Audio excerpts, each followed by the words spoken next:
बिस्मिल्लाहिर्रहमानिर्रहीम। अस्सलामुअलैकुम। आज बन रहा है ये होममेड चिकन पिज़्ज़ा और ये कितना चीज़ी है आप देख सकते हैं, बहुत ही मज़ेदार बना है। तो चलें आज इसको बनाते हैं। इसे बनाने के लिए हम सबसे पहले डो तैयार करेंगे। डो तैयार करने के लिए हमने स्टैंड मिक्सर की मदद से डो तैयार किया है। आप चाहें तो हाथों की मदद से भी इसे गूंद सकते हैं। तो सबसे पहले हमने 2 कप मैदा लिया। 1.5 टीस्पून इसमें ड्राई ईस्ट का डालेंगे। हस्बे ज़ायक़ा नमक जाएगा। 2 टेबल स्पून के बराबर हमने डाला इसमें पाउडर्ड शुगर यानी कि पिसी हुई चीनी। और इसमें जाएगा 3 टेबल स्पून ऑलिव ऑयल, कोई सा भी कुकिंग ऑयल लिया जा सकता है। तो इसको डालें और अब हमें इसे गूंदना है। तो 1 कप गर्म पानी, नीम गर्म पानी डालकर हम इसे गूंदेंगे। हम इसे मिक्सर में गूंद रहे हैं, आप हाथों की मदद से भी गूंद सकते हैं, लेकिन इसे अच्छी तरह गूंदना है, हमें टाइम देना है इसे अच्छी तरह आप गूंदें। अगर हाथों की मदद से भी गूंद रहे हैं तो इसे भी अच्छी तरह गूंदें, टाइम दें इसे। इस तरह हमारा जो ये डो है वो अच्छा राइज़ होगा। तो यहाँ हमारा डो तैयार हो चुका है। अब हम इसे रेस्ट के लिए रख देंगे तकरीबन 1 से 2 घंटे के लिए। 1 से 2 घंटे में ये अच्छा खासा राइस हो जाता है। तो यहाँ पर हमने इसे रख दिया। इतनी देर में जब तक ये राइस हो रहा है हम अपना इसके लिए चिकन बना लेते हैं। चिकन के लिए हमने कुछ मसाले लिए हैं, जिसमें लाल मिर्च पाउडर है आधा टीस्पून, 1/4 टीस्पून हमने इसमें हल्दी डालना है, और ये ज़ीरा पाउडर जाएगा इसमें आधा टीस्पून, और 1/4 टीस्पून हम इसमें गरम मसाला पाउडर डालेंगे। हस्बे ज़ायक़ा नमक डाल लें, चुटकी भर फूड कलर जाएगा इसमें, येलो फूड कलर। यहाँ हमने एक प्याला लिया, उसमें 2 टेबल स्पून हमने इसमें दही डाला, और फिर इसमें तमाम मसाले डाल 2 टेबल स्पून कुकिंग ऑयल जाएगा कि अच्छी तरह से मिक्स कर लें। इसमें 1 पाव के करीब हमने चिकन लेकर डाल दी है, छोटे क्यूब्स में करवा लें चिकन को।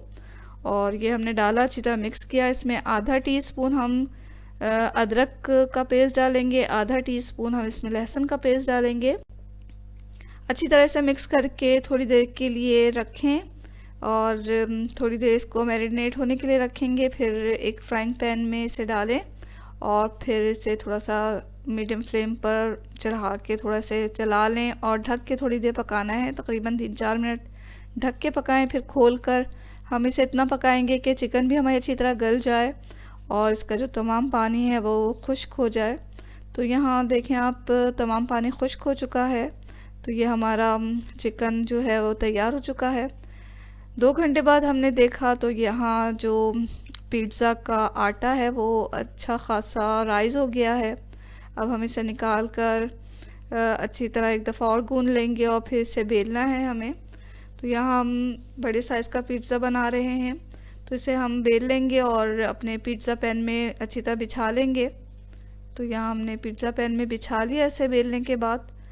अब पिज़्ज़ा पैन में हमने पहले से ही जो है वो इसे ग्रीस करके बटर पेपर लगा लिया है, ताकि हमारा जो पिज़्ज़ा है वो पकने के बाद इसमें चिपके नहीं, आसानी से निकल जाए। यहाँ हम पिज़्ज़ा सॉस ख़ुद ही बना रहे हैं केचप की मदद से। तो यहाँ हमने 3 टेबल स्पून केचप लिया, उसमें 1/4 टीस्पून हमने ऑरिगानो डाला और फिर अच्छी तरह मिक्स कर लिए। हमारा पिज़्ज़ा सॉस तैयार हो गया है। अब इस पिज़्ज़ा सॉस को हम पिज़्ज़ा जो हमने डो को बेल के रखा है उसमें फैलाएंगे। फैलाने से पहले हमने एक फ़ोक लिया, उससे अच्छी तरह पिज़्ज़ा डो पे जो है वो निशान लगा दिए हैं, ताकि हमारा जो पिज़्ज़ा है बेक होने के दौरान जगह जगह से फूले नहीं। तो ये हमने फ़ोक की मदद से अच्छी तरह इसमें निशान सुराख कर दिए हैं। अब हम इस पे पिज़्ज़ा सॉस को अच्छी तरह फैला देंगे। अब अपनी पसंद के मुताबिक पिज़्ज़ा सॉस को ज़्यादा या कम भी कर सकते हैं।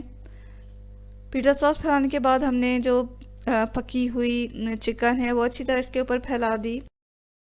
थोड़े प्याज को काट के इसके लंबे लंबे स्लाइसेस करके इसके ऊपर बिछा देंगे, और कुछ हम इसमें शिमला मिर्च को भी स्लाइसेस करके लगा देंगे। कुछ टमाटर के स्लाइसेस करके हम इसके ऊपर लगा देंगे हैं। यहाँ ज़्यादा सा हमने मोज़रेला चीज़ डाला है ताकि हमारा जो पिज़्ज़ा है वो बहुत ही चीज़ी और क्रीमी बने। तो अच्छी तरह हमने मोज़रेला चीज़ को इस पे डाल दिया है। अब ऊपर से हमने ऑलिव्स लिए हैं, ब्लैक ऑलिव्स, वो इसके स्लाइसेस करके लगा देंगे अच्छी तरह। अब इसे हाथों की मदद से या किसी रोलर की मदद से दबा दें ताकि तमाम जो टॉपिंग है वो जुड़ी रहे। एक अंडे को फेंट कर ब्रश की मदद से पिज़्ज़ा के साइड में लगाया जा सकता है, ये ऑप्शनल है। 180 डिग्री सेल्सियस पे हमने अवन को पहले से ही प्री हीटेड होने के लिए रखा हुआ है, तो प्री हीटेड अवन में इसे बेक करेंगे तकरीबन 20 से 25 मिनट। आप चाहें तो आखिर में 2-3 मिनट के लिए ऊपर वाली अवन में जो ऊपर वाली ग्रिल होती है उसे भी खोलकर इसे ऊपर से भी बेक कर सकते हैं, जैसे कि हमने कर लिया है। तो ये लीजिए, हमारा बेहतरीन होममेड पिज़्ज़ा जो है वो बिल्कुल तैयार है। ये बहुत ही मज़ेदार बना है, बहुत ही चीज़ी है और ये देखने से ही इतना मज़ेदार लग रहा है और खाने में तो बहुत ही मज़ेदार है। तो ज़रूर ट्राई करें इस मज़ेदार पिज़्ज़ा रेसिपी को, आपको और आपकी फैमिली को बहुत पसंद आएगा। और इसे बनाएं अपने मेहमानों के लिए भी, तो ज़रूर ट्राई करें इस रेसिपी को। अगर ये रेसिपी आपको अच्छी लग रही है तो वीडियो के नीचे जो लाइक का बटन है उसे दबा दें। इस चैनल को अगर आपने अभी तक सब्सक्राइब नहीं किया और आप इस चैनल पर अगर नए हैं तो भी इस चैनल को सब्सक्राइब कर लें। दुआ में हमेशा याद रखें, अच्छा खाएं, खुश रहें। इसके साथ ही अल्लाह हाफ़िज़।